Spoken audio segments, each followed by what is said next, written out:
Evi Kristina, ya saya saat ini bertugas sebagai Mendoakan wakil orang kepala sekolah dalam luka batin. sekolah evangelisasi pribadi, ya untuk Keuskupan Agung Semarang untuk DIY. Jadi karena Pak Keuskupan Yunus ini, Agung Yunus Semarang Wali. itu punya punya 4 kevikepan.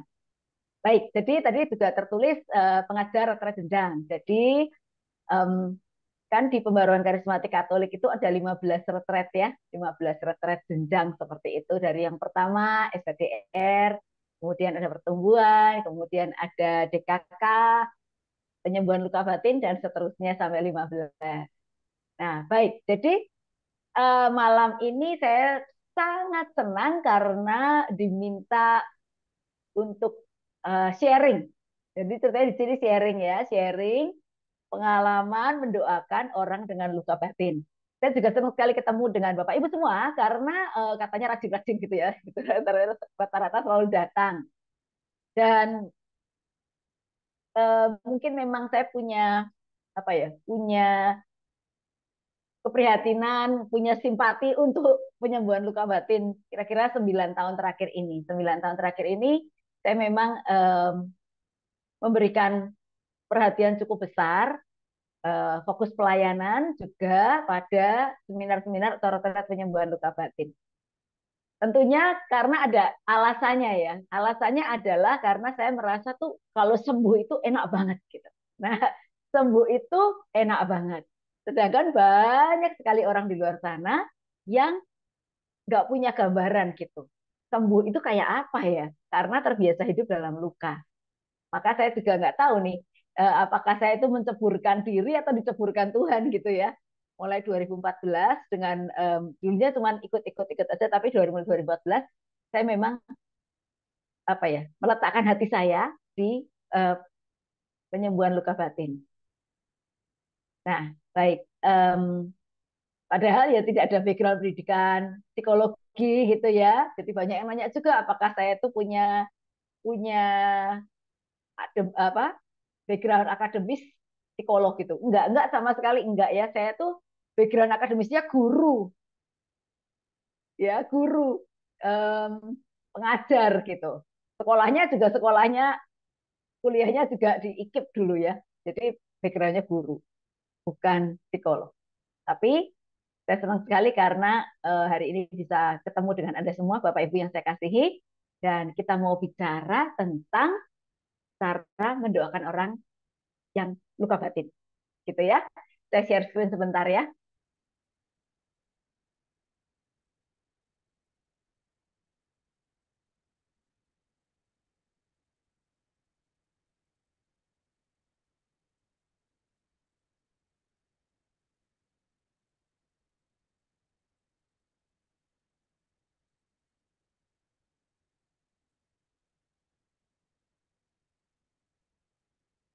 Baik, apakah sudah terlihat?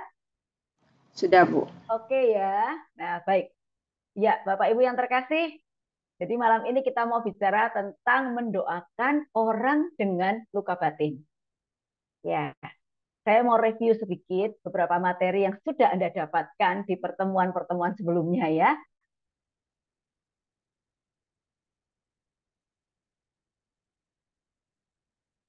Nah, bentar ya.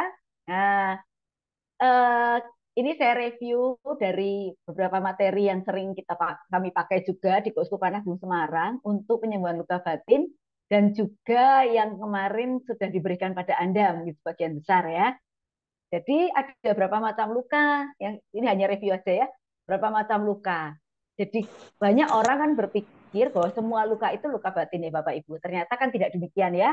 Ada 4 macam luka di dalam hidup kita, yaitu ada luka batin ya, ada luka pikir, luka fisik, dan luka jiwa. Masing-masing. Jadi nggak semua luka itu luka batin ya. Ada berbagai macam luka dan bisa saling berkaitan satu dengan yang lain. Ada luka pikir juga yang terluka pikirannya gitu ya, lalu luka fisik, lalu luka jiwa yang kena tuh jiwanya sakit jiwa, jadi sakit jiwa gitu. Karena orang selama ini kalau bilang sakit jiwa itu identiknya dengan di jalan nggak pakai baju gitu ya, terus jalan-jalan tidak seperti itu ternyata ya. Tapi malam ini 3 kali pertemuan ini kita mau fokus dengan luka batin.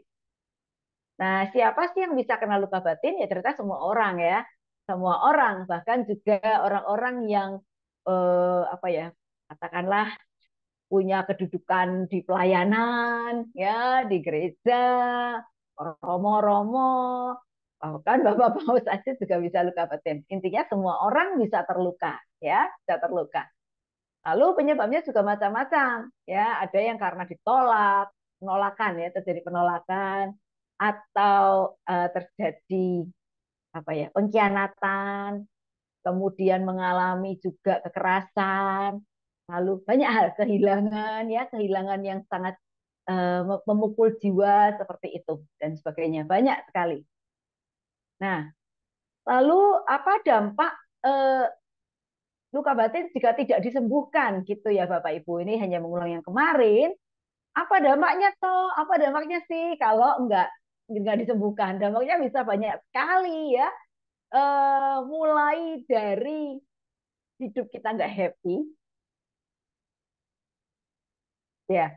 Sebenarnya orang kalau lukanya nggak sembuh itu hidupnya sering sebenarnya nggak happy. Tapi banyak orang tidak menyadari dia terluka, atau ada yang ngerti dia terluka tapi dia berusaha apa ya, menutupi itu gitu loh.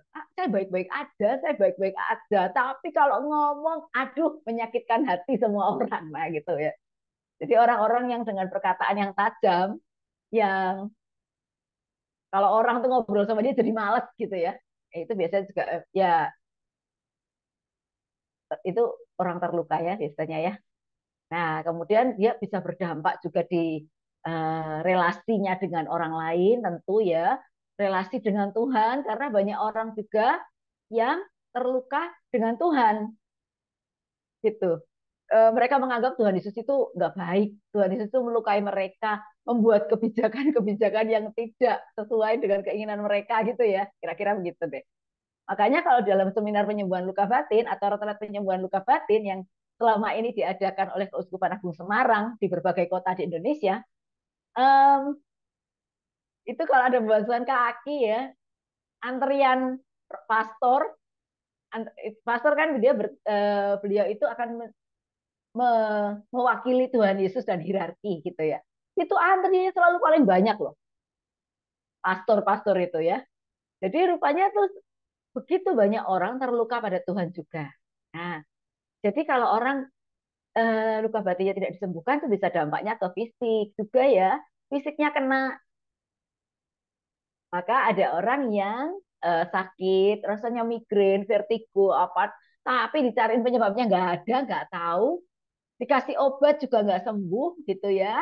Lalu bahkan lebih ke penyakit-penyakit yang lebih kronis dari itu. Itu bisa juga dampak dari luka batin. Ya, terus juga tidak happy untuk diri sendiri, kemudian juga apa ya? eh, Berdampak di kesehatan mental ya, berdampak di kesehatan mental seperti itu. Lalu apakah luka batin bisa menular? Ya bisa, bisa banget ya, bisa banget, bisa banget. Jadi mungkin ada sudah dapat dari sesi-sesi sebelumnya, kalau luka batin itu tidak sembuh, orang itu cenderung menularkan, ya, cenderung punya kecenderungan menularkan, Bapak Ibu. Jadi nularinya gimana? Ya dari orang tua ke anak misalnya ya, orang tua ke anak, misalnya karena dia waktu kecil orang tuanya ini sering dibilang bodoh kamu, bodoh gitu, goblok, bodoh gitu. Nanti dia tuh tanpa sadar, kalau itu nggak pulih ya, dia ke anaknya juga begitu loh. Jadi bagaimana dia diperlakukan dulu dan terluka itu sangat bisa ditularkan ke orang-orang di sekitarnya di kemudian hari ya. Lalu misalnya waktu kecil dibully seperti itu ya dan tidak bisa melampiaskan, maka bisa jadi ketika dia dewasa dan punya kedudukan, nah dia melampiaskan dendamnya itu dengan membuli yang di bawahnya. Nah, itu juga bisa terjadi. Jadi bisa menular. Menular bisa ya. Maka orang-orang dengan misalnya perkataan yang tajam, yang menyakitkan, Anda kalau ngobrol dengan orang ini kok rasanya nggak enak ya perkataannya ya. Nah, seringkali karena mereka juga mengalami hal itu dan nggak bisa fight back gitu loh. Dan terluka dan itu muncul di bawah sadar mungkin ya, mungkin mereka tuh nggak bermaksud menyakiti. Tapi setiap perkataannya itu kayak kalau kita ngobrol sama orang itu kayak diiris-iris gitu kita ya. Nah, ada yang begitu ya. Nah, baik. Jadi ini hanya sekilas kita mengulang yang kemarin, melihat dampak-dampak, melihat penyebab dan siapa saja yang bisa kena luka batin. Nah, malam ini kita mau bicara sesuatu yang sangat asik menurut saya dan sangat spesifik karena biasanya begini, materi yang ini itu tidak saya berikan di retret-retret ya, tidak saya berikan di seminar-seminar gitu. Maka biasanya ini hanya untuk tim saja, tapi malam ini kita mau berbagi supaya kita bisa menolong lebih banyak orang. Saya punya kerinduan ya Bapak Ibu semua, saya punya kerinduan itu semua orang Katolik deh, atau nggak Katolik aja juga boleh, gitu ya. Semua orang dipulihkan hidupnya, semua orang merasakan ini loh enaknya sembuh seperti ini. Saya pengennya begitu ya, semua orang sembuh, semua orang happy dan bisa menghadapi luka yang terjadi kemudian di dalam hidupnya dengan lebih bijak dan bisa mengelola sehingga itu tidak luka itu nggak stay terus di dalam hati, gitu ya. Nah, sekarang kita mau masuk nih ya. Banyak orang ingin disembuhkan instan dengan didoakan segera. Wah, ya benar banget ini ya Bapak Ibu. Jadi begini, em, begitu banyak orang itu kontak dengan saya dan kontak dengan teman-teman yang biasa mendampingi penyembuhan luka batin. Lalu mereka itu bilang begini, Bu Evi, saya itu terluka. Saya terluka oleh suami saya loh. Suami saya begini, begini, begini, begini. Tolong dong saya didoakan supaya saya sembuh. Bahkan itu juga dari luar kota ya, dari luar kota, dari luar Jogja. Saya tinggal di Jogja ya Bapak Ibu, saya tinggal di Jogja. Eh, dari bahkan dari luar Indonesia itu ada yang kontak saya dan minta seperti itu. Nah, Bapak Ibu yang terkasih, sebenarnya bukan saya nggak mau mendoakan loh, bukan. Tapi buat saya penyembuhan untuk saya nih ya, untuk saya dalam pandangan saya juga penyembuhan luka batin atau ya penyembuhan atau pemulihan itu nggak sesederhana itu gitu ya. Saya bisa mendoakan Anda, tapi tentu kalau gini ya, luka yang terjadi itu kan mungkin sudah lama, mungkin sudah berkali-kali, betul ya? Dan mungkin juga sudah begitu banyak mengubah Anda menjadi orang yang berbeda karena luka itu. Lalu juga mungkin itu sudah berdampak kemana-mana juga. Maka eh, saya rasa begini loh, kalau seseorang minta instan langsung didoakan supaya saya sembuh, saya kok kurang kurang gimana ya? Kurang um, srek gitu ya. Kalau bahasa Jawanya itu kurang srek. Karena buat saya, kalau kita mau menyembuhkan luka, apalagi yang sudah terjadi sekian lama gitu, kita kupasin satu-satu dulu. Gitu. Kita lihat. Karena, tapi kan banyak orang itu kepingin instan loh. Didoakan, lalu supaya saya sembuh. Oke, saya mau mendoakan supaya Anda sembuh, tapi juga ada kita harus berjuang juga. Cek, kita berjuang juga menghadapi uh, lalu lihat ya, ada orang-orang, Bapak Ibu yang terkasih, nanti kalau Anda melayani di persekutuan doa atau melayani dimanapun dan orang datang pada Anda, ada orang yang menyadari dirinya terluka, tapi um, apa ya, itu loh, uh, takut membuka luka ya. Padahal kalau kita mau sembuh, itu kan harus berani buka-bukaan dulu ya, buka lukanya dulu loh. Seperti ya, misalnya ya, anak saya itu jatuh ya. Saya punya dua anak cowok-cowok semua. Dan Anda tahu bagaimana anak cowok-cowok itu, apalagi masih kecil-kecil gitu ya, masih kecil-kecil, baru 7 tahun dan 4 tahun. Waduh, naik tangga, naik, wah manjat ini, manjat itu. Dan suatu hari, anak saya yang besar ya, 7 tahun ini, jatuh.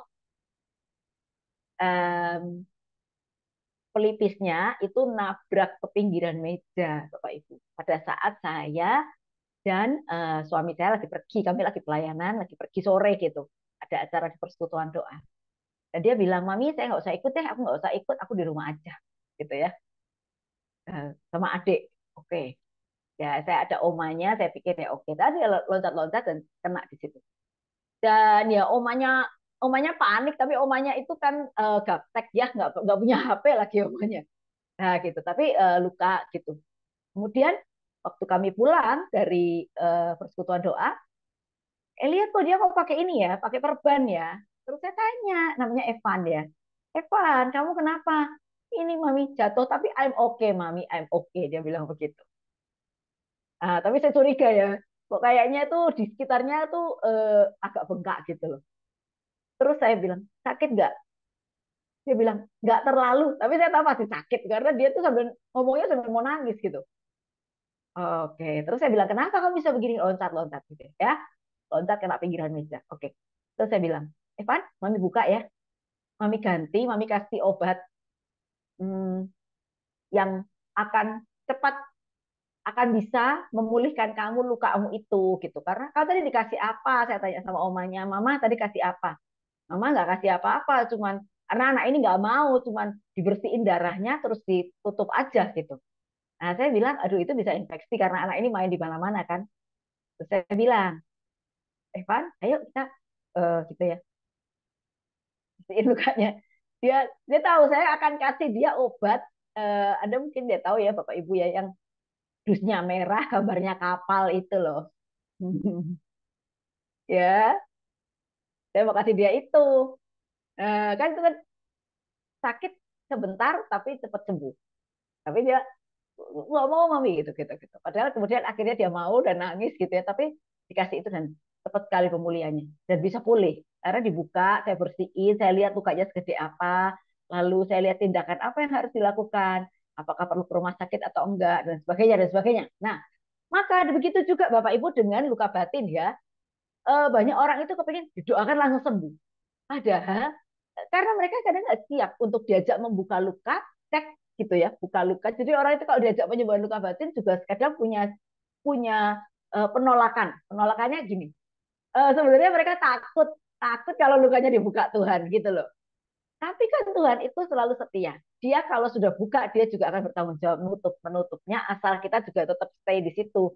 Jangan hari ini ikut retretnya, hari kedua baru dibuka lukanya ini loh ternyata sebab-sebabnya, lalu besoknya nggak datang. Nah itu kan lain cerita ya. Tapi begitu. Nah Tuhan itu setia.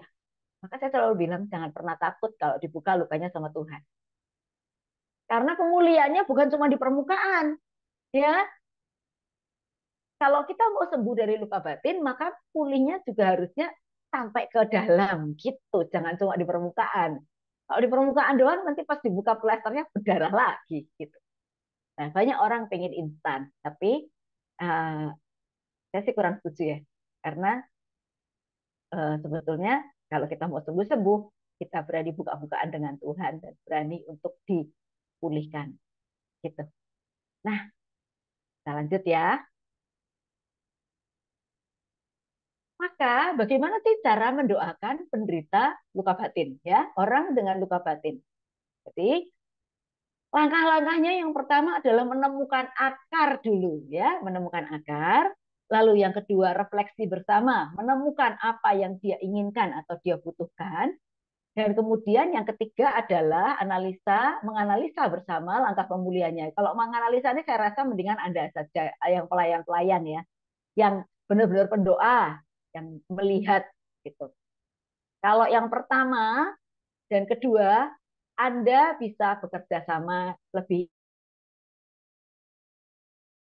intens dengan eh, yang mau didoakan ini ya. Kemudian langkah ketiganya, ini lebih pada hikmat yang Anda dapat juga ketika Anda berdoa sendiri untuk orang ini. Meskipun kita juga tetap bisa melibatkan dia, ya. Kita akan bahas satu-satu Bapak Ibu. Baik, jadi ini ya, menemukan akar dulu pertama ya. Pertama menemukan akar. Nah, eh, menemukan akar itu bisa ditemukan melalui bagaimana sih cara menemukan akar luka batin seseorang. Karena seringkali apa yang tampak, apa yang muncul, apa reaksi-reaksi respon itu sebenarnya bukan itu sebabnya gitu loh, Bapak Ibu. Dulu saya ya nggak terlalu paham juga tentang hal ini, dan itu saya tuh begitu begitu naifnya mengambil semua yang dikatakan oleh peserta-peserta penyembuhan luka batin dan menganggap itu bahwa mereka benar, yang mereka rasakan itu adalah akar. Tapi semakin ke sini saya semakin mendalami, semakin intens, saya temukan ternyata banyak sering kali ya, em, apa yang tampak di muka belum tentu itu akarnya. Maka penting sekali untuk kita menemukan akar. Caranya yang pertama bisa melalui doa mujizat. Doa mujizat itu ada di dalam seminar penyembuhan luka batin yang modulnya Keuskupan Agung Semarang ya Bapak Ibu ya. Saya nggak tahu apakah yang modul Keuskupan Agung Semarang ini yang mulai dikembangkan oleh Pak Budi Sutejo tahun 2014, dan saya rasa bagus sekali, bagus banget menurut saya ya, karena um, peserta itu bukan cuma dijadikan objek yang pokoknya kamu datang, kamu dengar sesi, lalu kamu didoakan, Roh Kudus bekerja dan kamu sembuh. Dah gitu aja. Tapi modul yang baru yang dikembangkan oleh Pak Budi Sutejo, koordinator BPN kita sekarang ini, itu menurut saya 2014 ya, itu menurut saya bagus banget karena kita makin kaya dengan jenis-jenis luka yang lain, dan juga peserta itu nggak cuma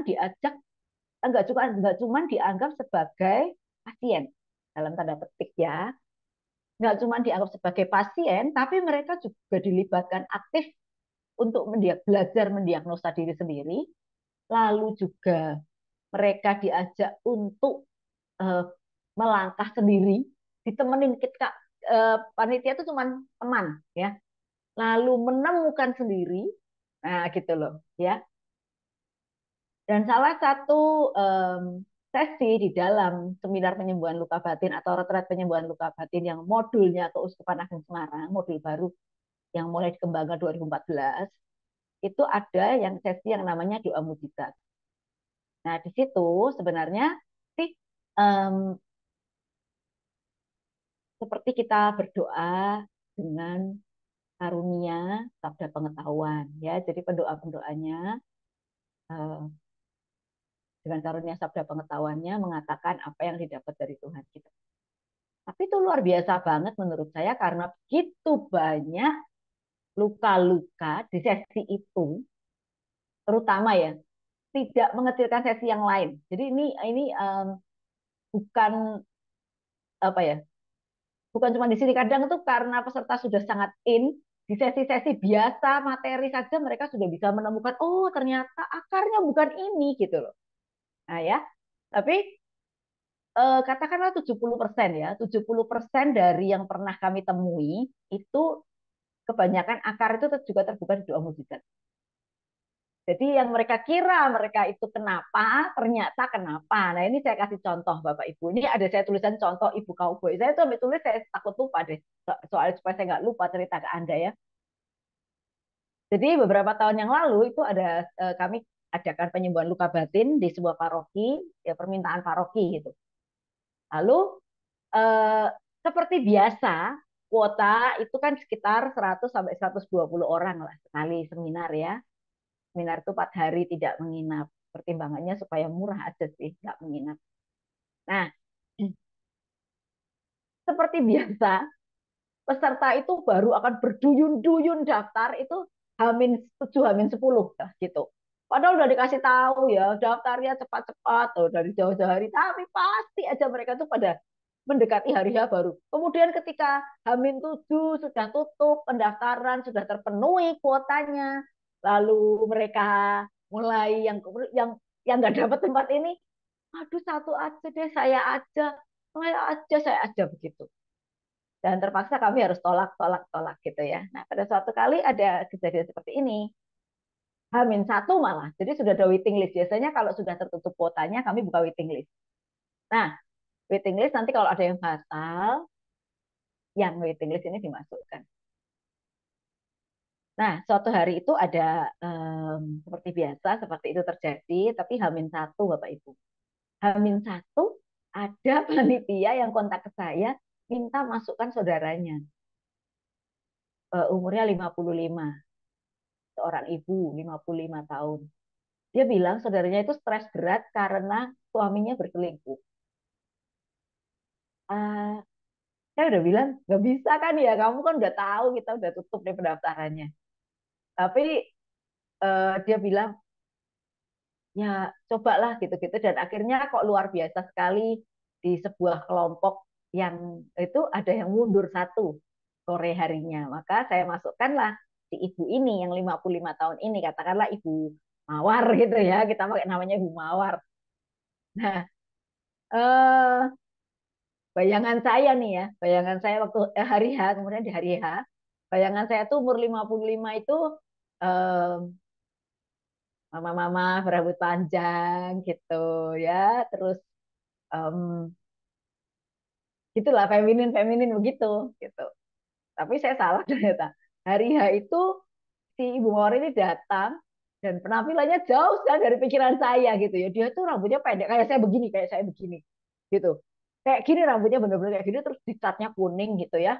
Lalu pakai kacamata kayak saya juga nih. Terus dia pakai bajunya kemeja flanel yang cowboy banget itu, celana jeans dan sepatu cowboy juga gitu. Wah, pokoknya di luar bayangan saya gitu.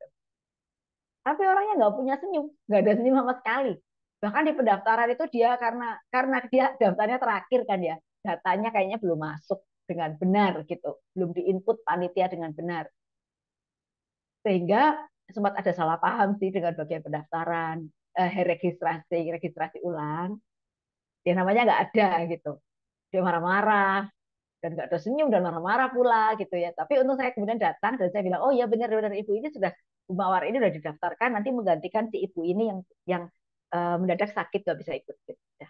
Nah, jadi informasi yang kami dapat adalah beliau itu stres berat karena suaminya berselingkuh. Jadi penyebab stresnya adalah penyebab depresinya adalah perselingkuhan suaminya, itu ya. Nah, tapi dia nggak punya senyum, dia di kelompok juga dia dingin sekali gitu ya, dingin dan kata-katanya tajam lah ya, seperti itu. Tapi singkat cerita, di hari ketiga pada saat doa mukjizat itu terbuka karena dia sendiri dia bilang sebenarnya pada hari pertama dan kedua dia selalu bilang, saya tahu kok suami saya selingkuh dan I'm fine with that. Saya baik-baik aja, saya nggak ada masalah dengan itu. Ya udah, dia milih selingkuh ya udah gitu. Yang penting kewajiban dia di rumah secara materi itu terpenuhi dan terpenuhi kok. Jadi saya nggak ada masalah dengan itu. Loh, gitu. Jadi kan ya bingung juga ya kami ya. Tapi ada pemikiran juga dari tim kayaknya apakah mungkin dia denial gitu. Tapi dia bilang saya nggak ada masalah dengan itu. Gitu. Nah, di hari terakhir, bukan hari terakhir ya, hari ketiga waktu doa mujizat kan akhirnya terbuka loh Bapak Ibu. Sebenarnya apa yang menjadi akar? Kan dia bilang saya orang yang dingin, saya orang yang kalau happy nggak happy banget, nggak akan terjadi euforia. No, that's not me gitu.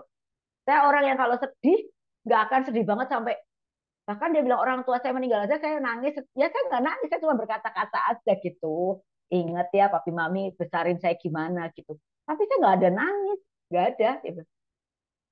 Saya nggak ada nangis. Sedih ya sedih lah, tapi sedih secukupnya.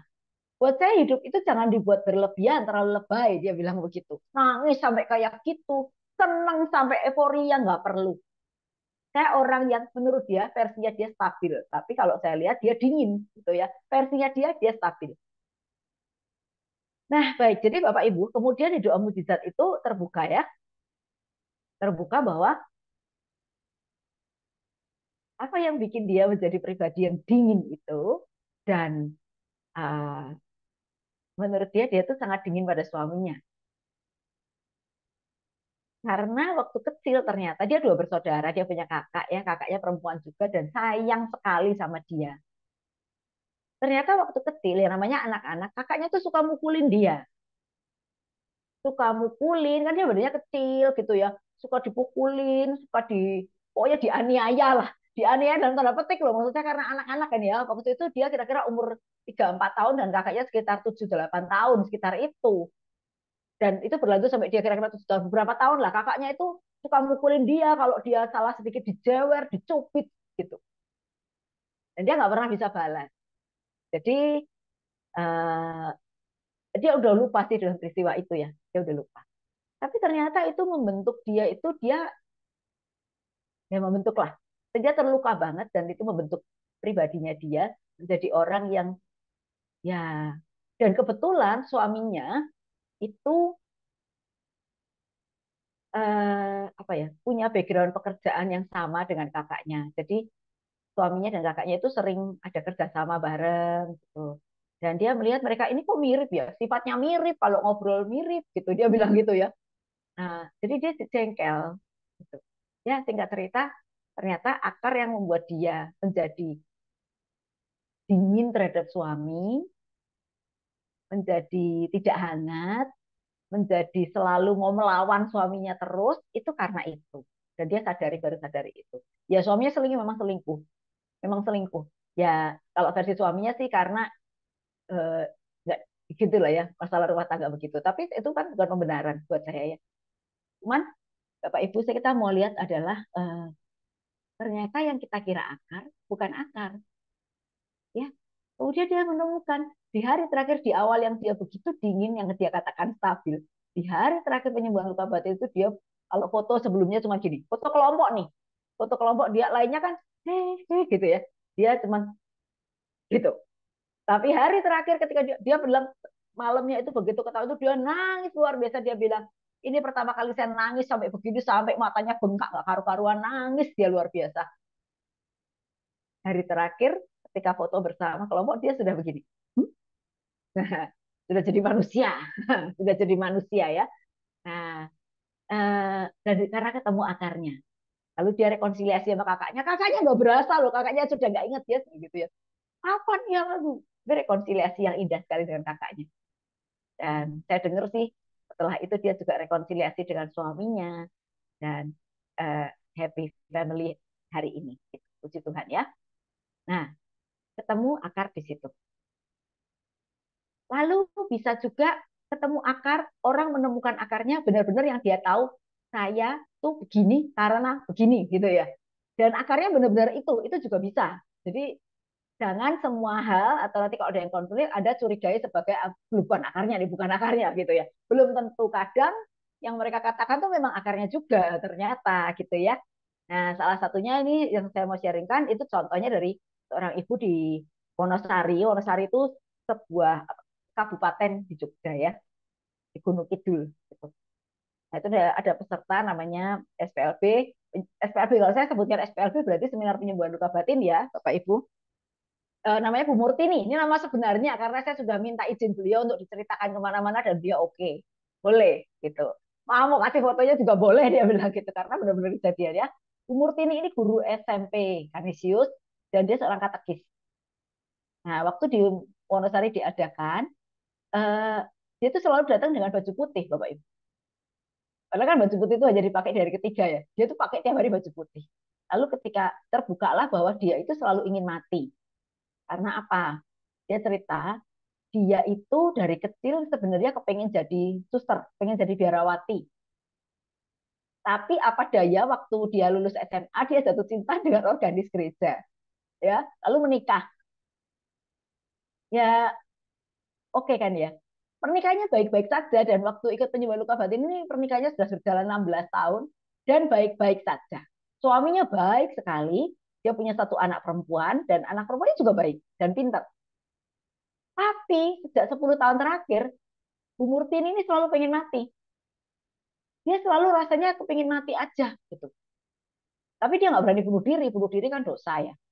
Dia tahu itu, dia nggak mau bunuh diri, dia pengen tuh Tuhan ambil, maka tiap hari dia misa harian dengan baju putih dan berharap pulang misa mbok saya mati gitu, saya mati aja. Kenapa? Kenapa?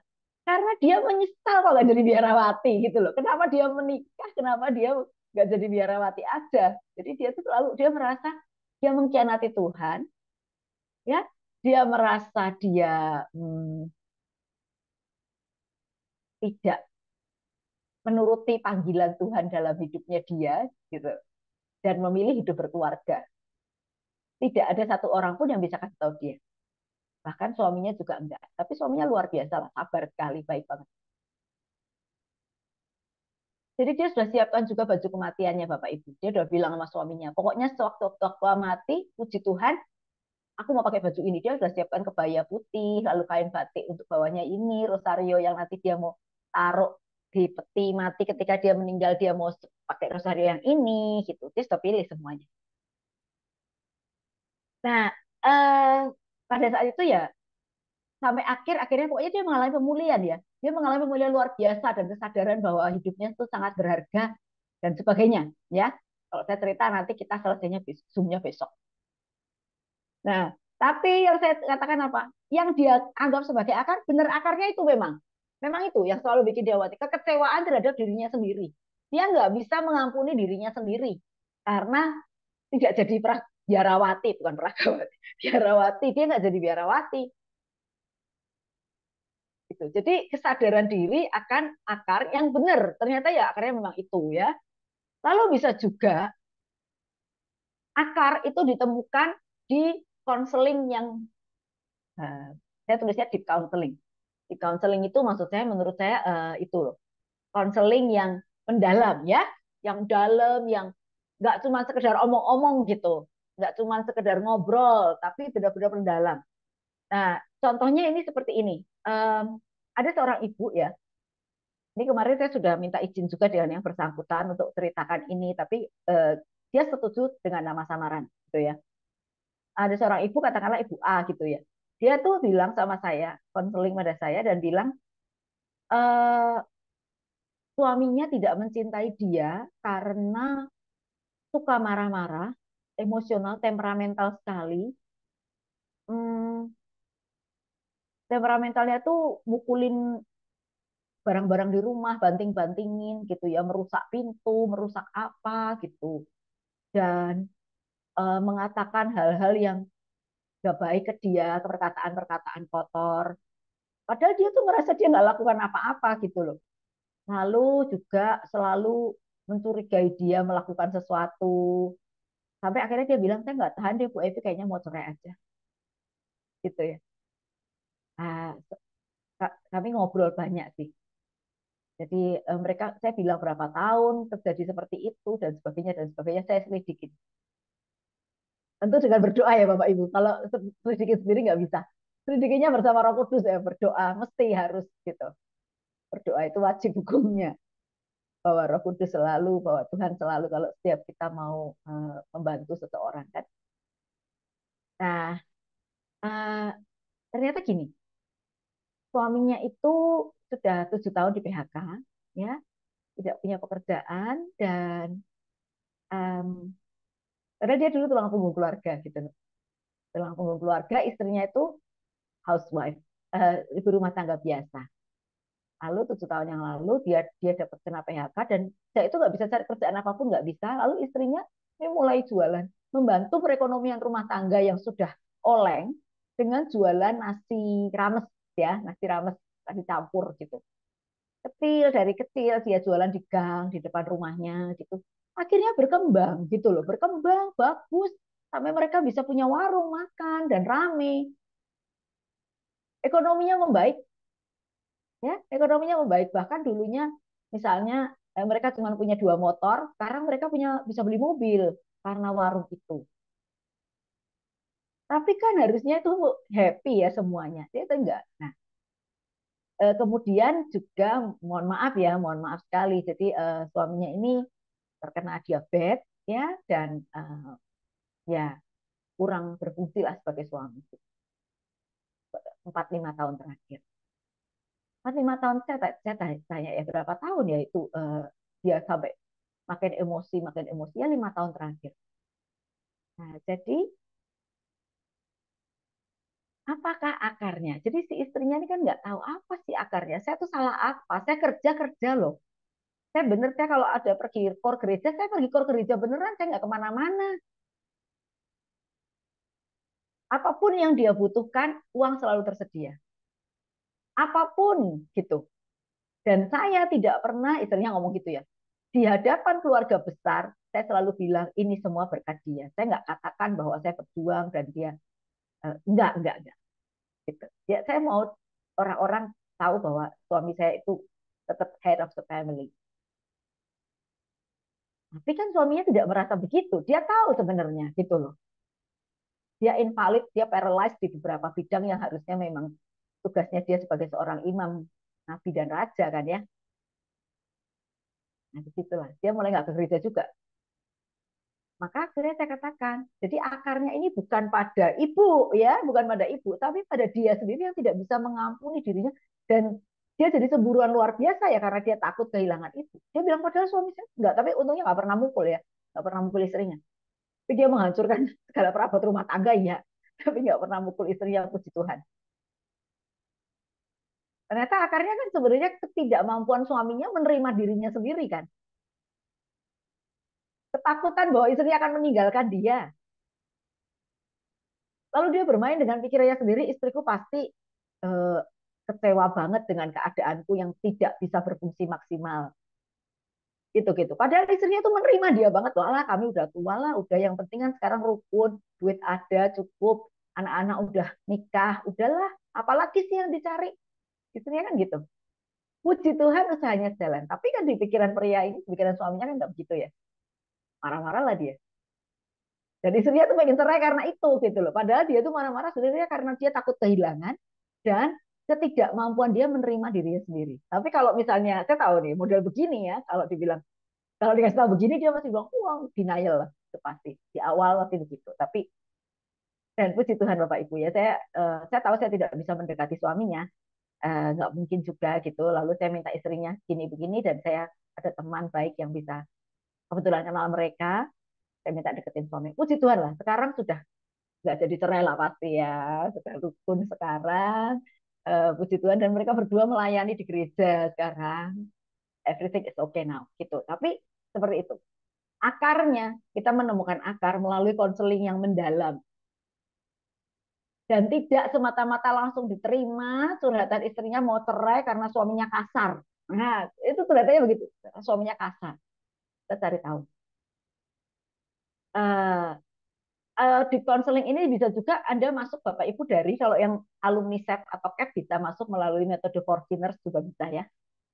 Nah, lalu jika memungkinkan ada konfirmasi dari orang terdekat ya, kadang kan dia bilang A, B, C gitu, kita bisa konfirmasi ke orang terdekat, benar nggak sih gitu, benar nggak?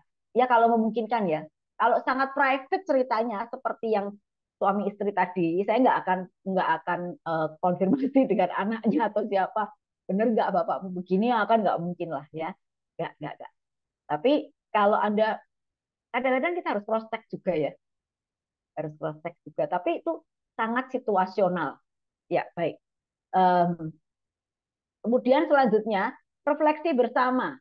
Refleksi bersama ini setelah Anda menemukan akar bersama yang mau Anda doakan tadi, ya temukan apa sih keinginannya dia, apa sih yang dia harapkan gitu.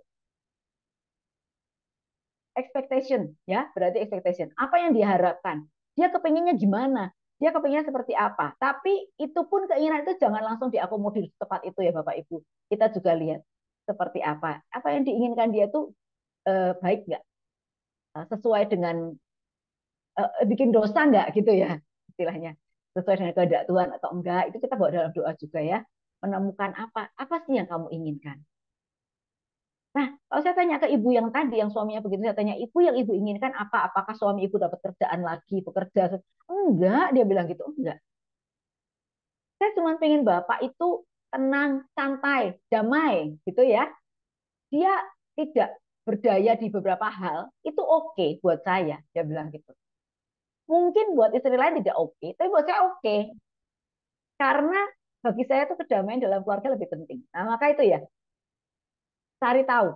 Oke, jadi yang diinginkan adalah suaminya tenang, damai. Udahlah, nggak usah ribut. Ada kekurangan dalam pernikahan, ya sudahlah. Itu istrinya bilang gitu.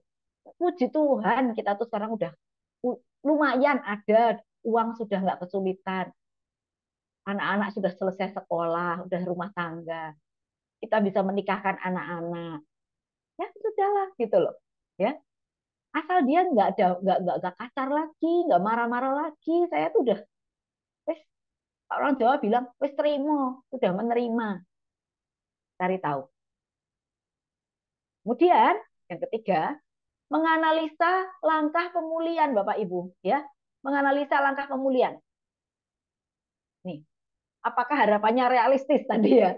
Jadi kan kita juga mau ketika mendoakan tuh nggak cuma berdoa di itu, tapi juga berdoa nanti untuk langkah-langkah ke depannya. Apakah harapannya tadi yang di poin 2 tadi benar, realistis ya, dan on the right track in God's eyes gitu di pandangan Tuhan itu, apakah itu on the right track benar? Maka tentu saja sebagai pendoanya nanti, Bapak Ibu, tentu kita terus harus selalu melibatkan Roh Kudus, melibatkan Allah sendiri di dalam setiap proses ini, karena kemanusiaan kita seringkali tidak mampu, ya kan? Kita perlu hikmat, kita perlu penyertaan Allah supaya kita mampu memahami. Tetap terus bawa Tuhan dalam ini ya, dalam perjalanan kita ini. Nah, lalu mulai dari yang paling mendasar ya, paling mendasar. Ada tanya paling mendasar dulu. Kira-kira memungkinkan nggak? Saya tanya ke ibu ini, Bu, kira-kira memungkinkan nggak dia ibu dan bapak ini ngajak bapak ngobrol dengan suasana yang enak? Wah, susah. Saya bilang, kapan terakhir kali keluar makan malam bersama berduaan? Wah, udah berapa tahun yang lalu? Keluar dong makan berduaan. Gitu ya, saya bilang. Cari suasana enak. Itu kan sangat basic loh. Langkah pemulihan yang sangat basic. Tapi dia lakukan ya Bapak. Lakukan, dia lakukan. Diajak suaminya keluar makan. Tempat mereka bertemu apa tuh ngedit pacaran pertama sekian eh, ya mereka sudah menikah 30 tahun loh, kok saya bilang 16 tahun nih. 36 tahun, 36 tahun. Ya, jadi ketika mereka ngedit di tempat pertama mereka pacaran gitu. Ya. Lalu langkah keluar dan langkah ke dalam. Langkah keluarnya apa ya? Terhadap suaminya dia mesti gimana, langkah ke dalamnya apa yang harus dilakukan pada diri sendiri. Kita petakan bersama-sama dengan dia. Dengan orang yang mau kita doakan ini. Gitu. Nah, kemudian setelah kita temukan semuanya, nah, barulah kita ajak dia berdoa, ya, ajak dia berdoa. Saya tidak menutup kemungkinan bahwa Bapak Ibu akan mendoakan seseorang itu segera gitu ya. Itu terserah Anda sih. Tapi kalau saya ya, karena saya tuh rasanya kalau mau doa tuh harus tahu dulu benar-benar gitu pemetaannya harus sangat tepat. Karena yang mau diminta di dalam doa kan juga harus sangat spesifik dan tepat ya. Maka cari tahu itu dulu. Lalu setelah itu semua ngobrol tadi ditemukan karena nggak mungkin nggak cukup sekali ngobrol ya 2 kali 3 kali gitu kadang meskipun tiap pertemuan selalu ditutup dengan doa tapi benar-benar doa yang untuk pemulihan luka batinnya kalau saya ya saya cenderung melakukan ini dulu supaya apa supaya didoakan itu tepat gitu loh sasarannya dan um, jalannya tertata gitu kita tahu mau kemana kita where are we heading tuh kita mau langkah kemana. Nah, Bapak Ibu, kalau Anda bukan orang yang kadang ada yang bilang gini loh, saya tuh nggak pintar berdoa, atau I don't know how to pray. Saya nggak tahu bagaimana berdoa untuk orang-orang yang misalnya kan saya nggak menikah loh, ini ya. Saya nggak menikah, lalu yang konseling sama saya orang yang menikah, lalu saya nggak tahu bagaimana harus mendoakan orang pasangan suami istri. Nah ini ada satu buku yang saya rasa menarik ya. Bukunya ini judulnya ini oleh Romo Alphonse Batu PhD ini penyembuhan luka batin ya. Di sini Bapak Ibu bisa boleh pakai ini deh. Ini di belakangnya itu ada berbagai macam doa yang itu mendoakan orang luka batin gitu loh. Jadi kasusnya apa? Misalnya mendoakan anak yang miscarriage, anak apa janin yang guguran gitu. Mendoakan janin yang pernah digugurkan gitu.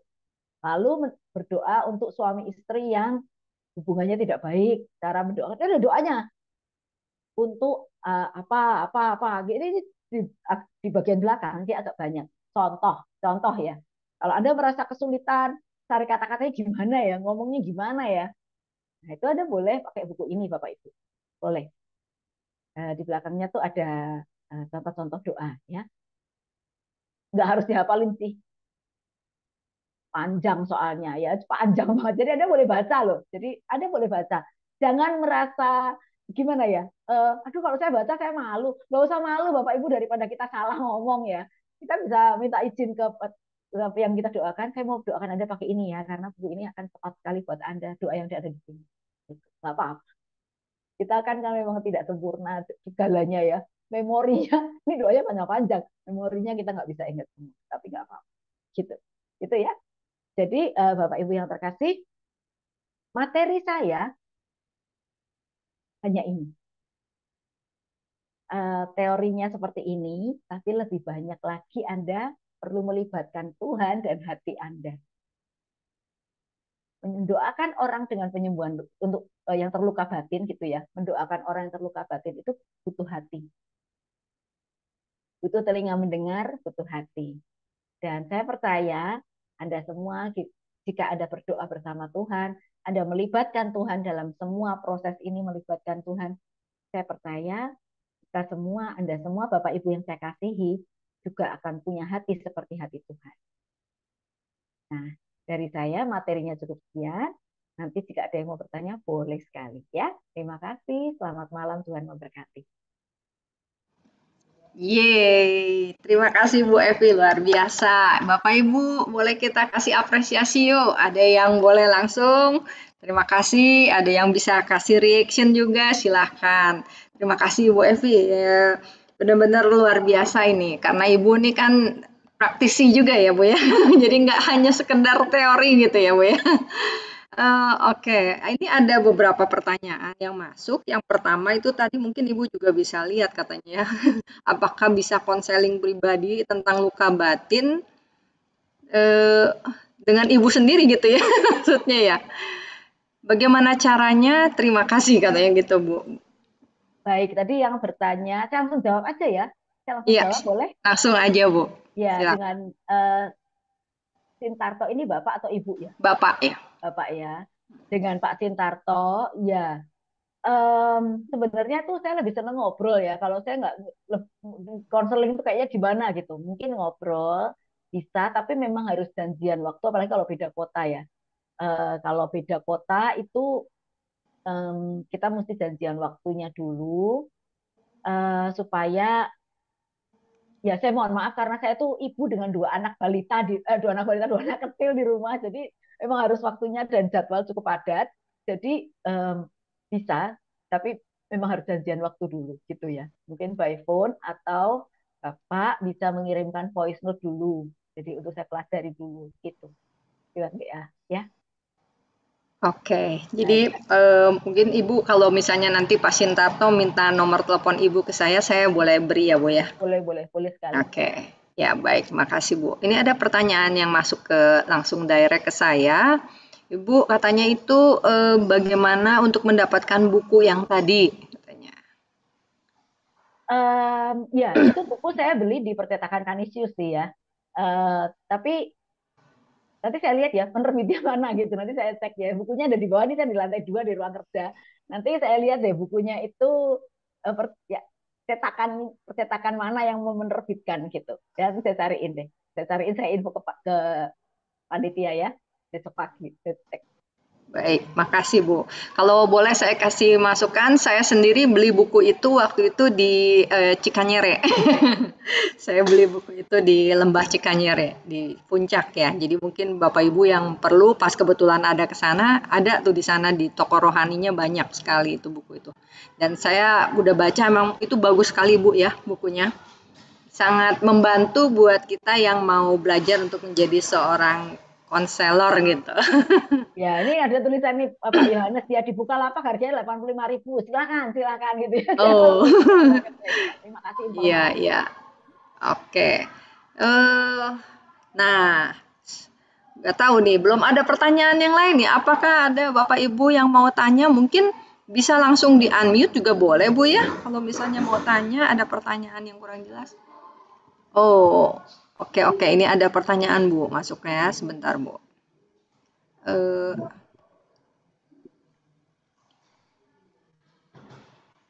Malam Bu, yang paling sulit adalah menemukan akar luka batin. dari pengalaman Ibu, penemuannya apakah bisa sampai lebih dari 1 hari? Terus apakah ada step-step yang bisa diikuti untuk menemukan akar tersebut? Nah, pertanyaannya begitu, Bu. Baik ya, jadi step-step pastinya itu sebenarnya nggak ada sih ya, karena itu kan bisa bervariasi.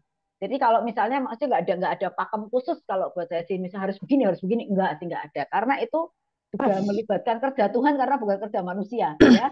Eh, Bisa lebih dari 1 hari, bisa banget gitu. Bahkan ada salah satu tim, jadi kami itu di Jogja, kami punya tim yang apa ya, ready to use lah istilahnya ya, tim penyembuhan luka batin, maksudnya kan ada fasilitator, ada gitu-gitu loh. Jadi kami, nah salah satunya itu ada yang sudah ikut saya melayani mungkin 5 tahun 6 tahun ini, seorang bapak ya, dan baru menemukan akarnya karena selama ini dia nggak tahu akarnya apa gitu loh.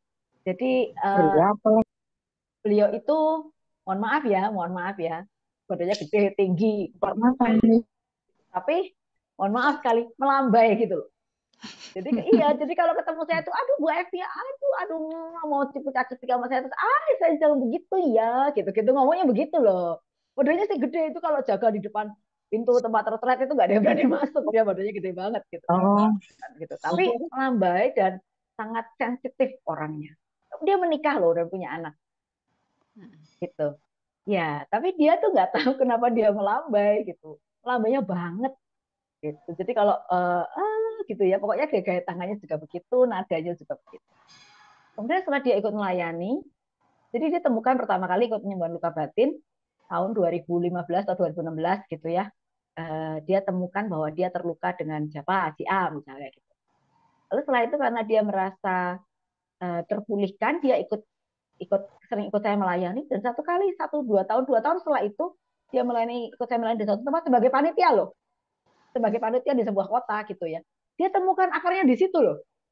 Makanya dia pulang dari situ, dia bilang, dia temuin saya, dia bilang, Bu Evi, saya mau ketemu Bu Evi. Lalu dia bilang sama saya, saya temukan akarnya, kenapa saya melambai? Dia bilang gitu, gitu ya, gitu ya. Hari ini masih melambai sedikit, ya masih sedikit. Tapi dia jauh lebih bisa menerima dirinya, jauh tidak emosional kayak dulu, jauh banget. Kalau dulu itu tersinggung sedikit, wah marahnya bisa orang dikejar kali.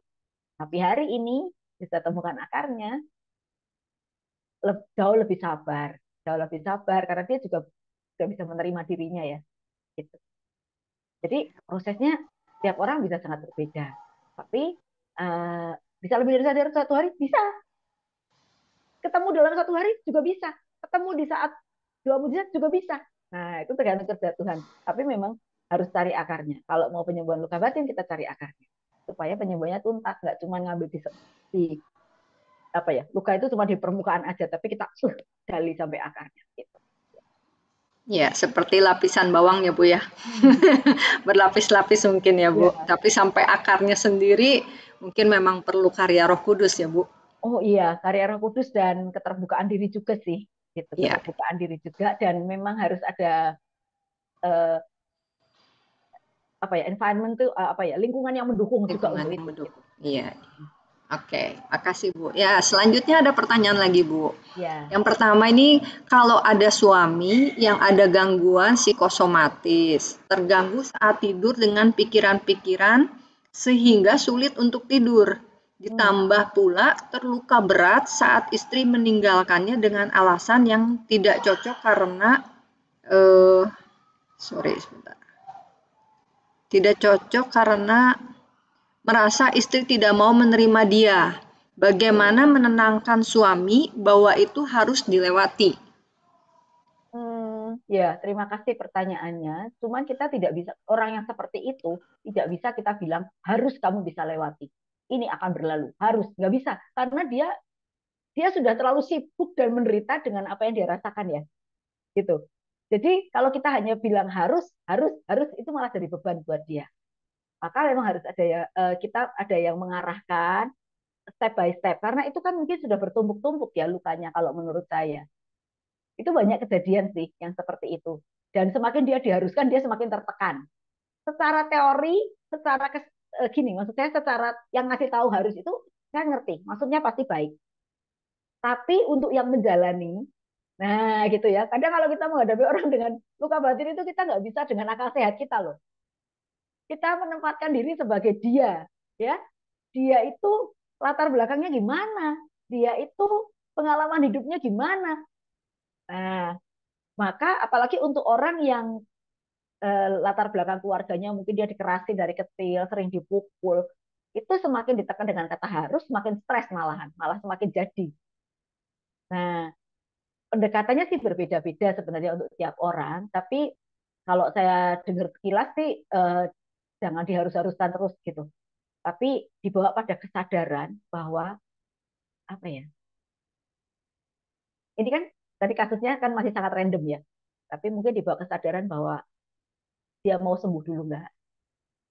Gitu. Kalau mau sembuh, langkah pertamanya begini. Jangan langsung kamu mesti begini, begini, begini, begini. Nggak bisa. Dia tambah depresi nanti. Orang yang seperti itu. Apalagi nanti lihat latar belakang keluarganya kayak apa. Itu juga penting. Gitu sih. Karena ini terlalu random ya. Saya nggak bisa bicara terlalu dalam dulu karena nggak tahu juga latar belakangnya seperti apa. Tapi kalau lihat gejala-gejalanya, simptomnya begitu sih jangan diharus-haruskan terus. Dia depresi nanti. Ya, sepertinya suaminya ini terluka ya, Bu ya, karena Pasti, ditinggalkan maka sulit untuk menerima ya, Bu ya. Ya. pasti. Oke, selanjutnya nih pertanyaannya kayaknya nyambung nih, Bu. Dan untuk istrinya yang sudah lama tertekan, merasa dipermalukan ketika teman-teman datang tidak direspon dengan baik oleh suami. Dan istri bertahan minta pisah pada suami, bagaimana memberi masukan untuk membuat si istri ini bisa menerima kekurangan suami. Timbal balik ini, Bu. Ya itu luka batin yang menular itu begitu loh ceritanya. Jadi yang ini terluka, ya kan, tanpa sadar dia melukai istrinya, lalu istrinya yang terluka ini jadi berbalik juga kepengen pisah aja dari dia. Ya ini luka batin yang menular tuh ya begini nih, karena nggak sembuh kan, karena nggak sembuh. Maka dan itu dampaknya bisa panjang gitu loh. Nanti ke anak-anaknya bisa juga kena. Nah maka ya eh, istrinya bukan dikuatkan tapi diberitahu istrinya mestinya ngerti ini kayak materi begini ya. Jadi maksudnya orang luka batin itu seperti apa ya. Kadang tuh si suami sebenarnya nggak berniat menyakiti dia, tapi karena lukanya terlalu dalam dan dia nggak tahu bagaimana berhubungan, how to deal with gitu loh. Bagaimana berhubungan, bukan berhubungan ya gimana sih? Maksud saya eh, bagaimana menghadapi lukanya itu. Jadi dia tuh outputnya bisa macam-macam. Orang yang nggak tahu bagaimana harus merespon atau bagaimana menghadapi lukanya, itu mereka bisa responnya macam-macam. Outputnya macam-macam tergantung sifatnya, tergantung didikan keluarganya, tergantung apa yang dia alami waktu kecil, pernah dibully atau enggak dan sebagainya gitu.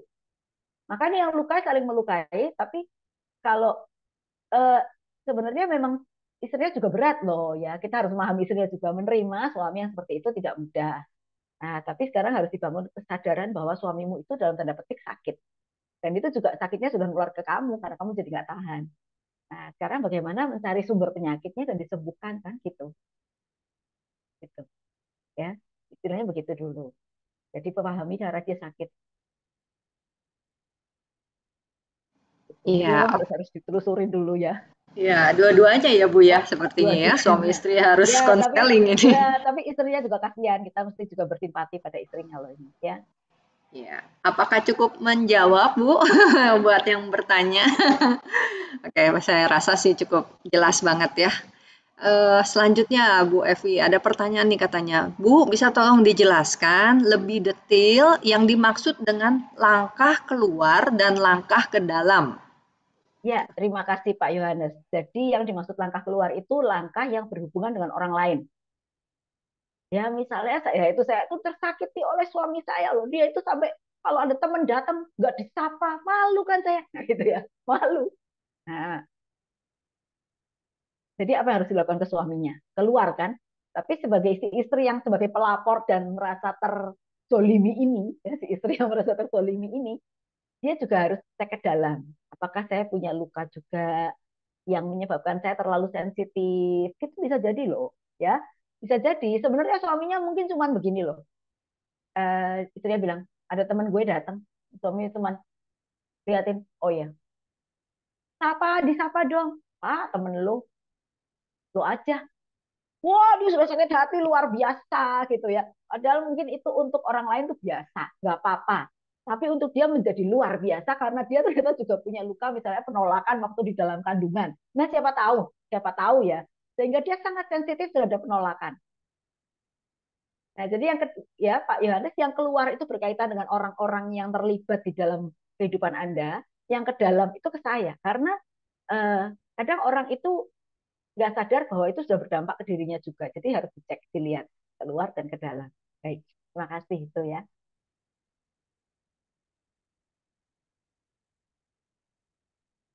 Baik, Bu. Nah, kita lanjut lagi. Eh, Selanjutnya, saya soalnya pernah ikut. Nah, ini kayaknya lanjutan yang tadi kayaknya. Saya soalnya pernah ikut sesi luka batin ini, dan itu kalau nggak salah harus digali sejak kapan muncul hal yang menjadi masalahnya. Apakah salah satu stepnya adalah itu? Terus mungkin ada hal-hal yang lain, mungkin Bu yang bisa diikuti. Nah, ini saya kurang ngerti nih. Ya, Gimana? ya baik Ibu Stella Rasti ya. Eh, Memang harus digali dan kapan terjadinya, ya. Tapi kadang kan kita lupa ya. Jadi kadang-kadang itu kita nggak mampu menggali sendiri loh. Karena kita nggak ingat. Tapi, nah itu maka kita perlu Tuhan, karena bisa Tuhan tiba-tiba mengingatkan kita, baik mau di dalam doa mujizat kan seringkali begitu ya. Kalau Ibu Stella Rasti pernah ikut yang ada doa mujizat, itu seringkali orang diingatkan akan lupanya, dia udah lupa di situ. Nah, maka kadang kita nggak ingat bahwa itu pernah terjadi. Saya dulu pemulihannya juga salah satunya begitu. Saya nggak ingat tuh kejadian, saya umur 3 tahun. Saya nggak ingat loh. Gara-gara ikut penyembuhan luka batin itu 2013. Saya baru tahu, wah ini toh. Gitu. Dan itu dari salah seorang pendoa yang bilang, di sini ada seorang seorang wanita yang waktu kecil, umur 3 tahun, dia begini, begini, begini, begini, begini, mengalami ini nih. Terus saya, wah itu gue, itu saya, gitu ya. Gitu ya. Nah, jadi perlu pertolongan Allah juga sih. Seperti itu. Menemukan akar itu, tapi bisa juga eh, tidak harus selalu, maksudnya nggak harus selalu di dalam seminar penyembuhan luka batin atau retret, nggak harus menemukan akar. Bahkan di banyak konseling session di retret-retret putusan SEP itu ya dan CAP, banyak sekali Tuhan bekerja di situ menunjukkan akar yang mereka lupa. Tapi seringkali kita juga dituntun kan, dituntun gitu. Maka kapan saya bisa menemukan akar? Ya, tiap orang tuh punya pengalaman yang beda-beda sih. Maka saya nggak bisa katakan pasti pada saat ini gitu, nggak ada sih. Jadi tapi harus cari akarnya memang. Maka Anda perlu refleksi terbimbing, ya, perlu refleksi terbimbing oleh orang yang tepat gitu. Kalau punya pembimbing rohani ya puji Tuhan. Lalu juga suasana yang tepat gitu, menemukan akar luka, ya. Baik, terima kasih ya. Lalu ada hal-hal lain mungkin yang bisa diikuti. Ini maksudnya apakah maksudnya retret lanjutan atau apa ya maksudnya? Ya, mungkin buat Ibu Rati bisa dilanjutkan nih pertanyaannya. Stella Rasti ya, boleh dilanjutkan nih Bu pertanyaannya biar lebih jelas ya. Tapi sebelumnya kita lanjutkan dulu dengan Ibu Veronica nih, ada pertanyaan katanya, apakah di-share yang dimaksud dengan doa mujizat yang tadi Ibu jelaskan? Apakah cuma bisa dilakukan pada saat retret PLB atau kok bisa kita lakukan sendiri? Ya, sesi doa selamat malam Ibu Veronica ya. Jadi kalau sesi doa mujizat hanya ada di retret penyembuhan luka batin yang diadakan dengan modul baru Keuskupan Agung Semarang. Memang hanya di situ. Apakah bisa dilakukan sendiri? Saya kok belum pernah ya ada yang melakukan sendiri gitu, karena itu kan melibatkan pendoa-pendoa lain juga ya. Jadi bisa dilakukan sendiri ya. Kita bisa minta tolong, bisa gini, bukan doa mujizat sih berarti ya. Mungkin gini, doa minta Tuhan tolong tunjukkan akar luka saya gitu. Ya, apakah itu bisa? Ya, why not gitu. Menurut saya Tuhan bisa bekerja dalam berbagai hal ya. Meskipun tidak selalu gitu. Kok dia bisa ketemu kok saya enggak ya gitu ya. Ya jangan iri. Jadi ada Tuhan punya berbagai macam cara lah gitu ya. bisa dilakukan sendiri. Kalau doa mujizat saya rasa enggak. Doa mujizat itu kita memerlukan dari satu ada pendoa-pendoa lain yang mensupport ya. Kalau di doa kalau dilakukan sendiri ya doa pribadi di dalam Tuhan sama Tuhan gitu. Tapi jangan putus asa, misal jangan sampai frustasi. Seandainya nggak temukan ya nggak apa-apa. Tuhan punya berbagai macam cara. Yang penting apa sih? Kita mau sembuh, mau datang, mau sembuh, mau berproses. Itu aja dulu ya. Iya, oke Bu. Ini ada pertanyaan ya, masuknya ke saya, dan ini nyambung banget sama yang barusan aja Ibu sampaikan ya. Apakah ada doa khusus untuk doa penyembuhan luka batin yang bisa didoakan secara pribadi? Ini dia mau Iya, berdoa secara pribadi Bu. boleh aja sih. Jadi tidak, saya pasti pasti akan bilang, saya pasti akan bilang, oh enggak, saya pasti tidak akan bilang tidak boleh, pasti tidak akan ya. Boleh aja. Kalau doa patokannya yang khusus gimana? Nggak ada. Bahkan Anda mau doa pakai doa novena, eh, hati kudus Yesus, lalu mendoakan ujub untuk luka batinku, pemulihan, itu ya boleh juga. Apa saja, ya. Bahkan doa Salam Maria, doa Bapa kami, ujubnya mau diujubkan supaya hatiku lebih damai, itu boleh, boleh. Dan tidak menutup kemungkinan. Cuman bedanya kalau Anda ikut retret atau seminar, itu kan Anda lebih ada yang mengarahkan loh. Ya, dan mungkin ada pemahaman yang salah dibenarkan di situ, lalu diarahkan, lalu ada pembimbingnya, istilahnya begitu. Nah, karena mohon maaf ya, seringkali juga bisa kalau kita terlalu kita berdoa sendiri di rumah baik, baik sekali, baik. Cuman kadang-kadang kalau ada yang belum bisa membedakan, belum bisa discernment gitu ya, lalu ada kuasa lain yang membisiki itu juga bisa. Tapi doa untuk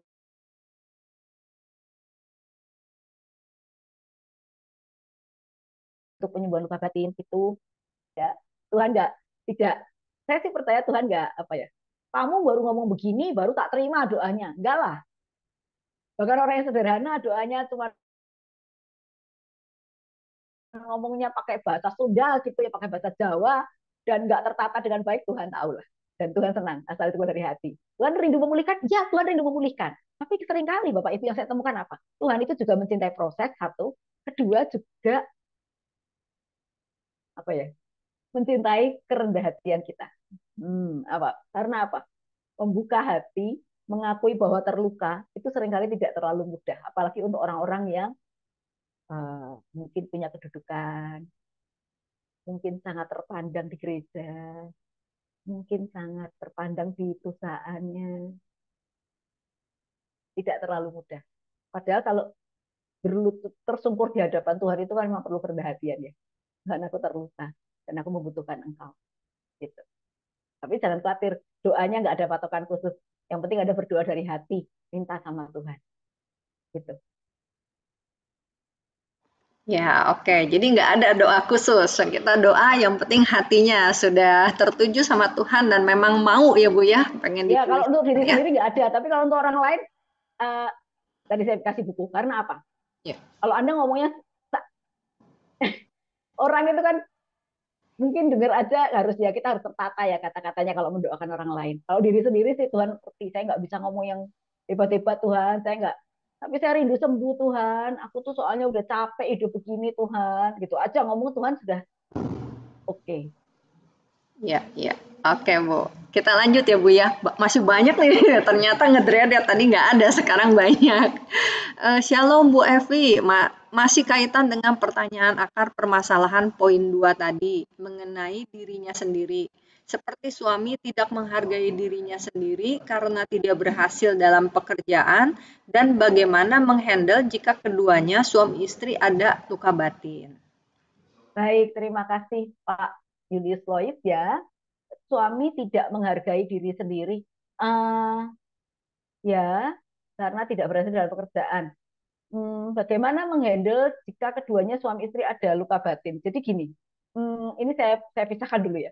Bagaimana jika suami istri ada luka batin? Makanya gini Bapak Ibu, kenapa saya tuh rindu semua orang pulih? Karena punya pasangan yang punya luka batin itu melelahkan, nah, ya, dan bisa bikin capek luar dalam. Maka saya tuh sangat rindu semua orang pulih Maka di Jogja itu kalau penyembuhan luka batin bukan nggak cuma dari Katolik aja loh, ada yang dari Muslim ikut, dari Hindu ikut, ya itu kami asal mereka bisa menerima bahwa pengajarannya dari gereja Katolik. Nah, yang penting itu harus ada kesadaran dua-duanya dulu. Jadi gini, kesadaran dari masing-masing pribadi bahwa ya saya terluka itu dulu, berani mengakui terluka itu butuh keberanian loh. Ya saya memang terluka dan saya mau sembuh supaya hidup saya lebih happy. Harus ada itu dulu. Selama belum ada itu, kita nggak bisa paksa orang untuk sembuh. Karena kesembuhan itu Bapak Ibu pilihan. Nah itu dia, kesembuhan itu pilihan. Bahkan Tuhan aja nggak bisa maksa kita loh. Karena kita kan dikasih kehendak bebas nih. Tuhan tuh sudah ulurkan tangan. Ya, Evi ayo ikut penyembuhan luka batin. Evi ayo gini. Tapi saya bilang, nanti Tuhan. Nanti aku malu kalau aku ikut, aku dikira terluka. Aku nggak terluka loh Tuhan. Tapi aku terluka karena dia yang salah sih. Dia yang salah. Harusnya dia yang ikut, dia yang ikut. Dia. Nah, selama kita masih begitu, kita nggak pernah sambut tangan Tuhan nih. Bahkan Tuhan nggak bisa paksa kita loh Bapak Ibu. Karena kesembuhan itu pilihan. Padahal kalau sudah sembuh, ya ampun enaknya. Ya. Nah, jadi ini suami istri harus memahami dulu, punya apa ya kesadaran bahwa mereka terluka dan mereka mau sembuh dan mau melangkah dalam iman. Jadi bukan cuma berhenti sampai ya aku mau sembuh. Tapi nanti ada tawaran kesembuhan, nggak melangkah. Jadi nggak melangkah ya. Cuman mau tapi nggak melangkah. Itu saya ketemu banyak sekali yang begitu. Nah, bagaimana suami tidak mau? Ya, Bapak, mohon maaf ya. Jadi banyak suami yang kemudian menjadi sangat emosional, di antaranya karena sebab-sebab seperti ini. Mereka, tapi saya menghargai loh, saya appreciate ya. Saya appreciate dengan mereka yang suami-suami yang merasa kurang berhasil, kurang bisa menyenangkan, membahagiakan istrinya, lalu menjadi desperate dan menjadi marah-marah. Karena apa? Karena berarti dia itu sebenarnya masih punya keinginan untuk berfungsi maksimal, ya kan? Gitu. Jadi kalau yang begitu jangan dikecilkan, tapi justru ya berarti dia apa ya nuraninya masih berfungsi gitu. Kalau yang nggak berfungsi kan sebodoh amat, gue nggak kerja, istri yang kerja, aku di rumah aja nyantai-nyantai makan tidur dengan santainya gitu. Tapi kalau yang seperti ini saya semoga Tuhan pulihkan ya gitu. Iya, makasih Bu. Iya, eh, jadi dua-duanya ya Bu. Iya, kalau suami istri harus ada kesadaran dua-duanya, Iya, nggak bisa harus ada kesadaran dua-duanya. iya. Ada pertanyaan selanjutnya Bu, apakah luka batin bisa pulih sendiri? Apakah luka batin bisa pulih sendiri? Ya gini, di dalam Tuhan tidak ada yang mustahil gitu kan ya. Ya, bisa pulih sendiri? Ya bisa. Kalau Tuhan berkehendak gitu. Eh, Tidak ada yang mustahil karena tidak ada yang mustahil. Jadi saya nggak bisa bilang bahwa oh nggak mungkin bisa pulih sendiri. Kemungkinan tetap ada, tapi saya jarang menemui aja gitu. Tapi saya rasa kekuasaan Tuhan, mujizat Tuhan melampaui segala akal pikir kita kan. Gitu.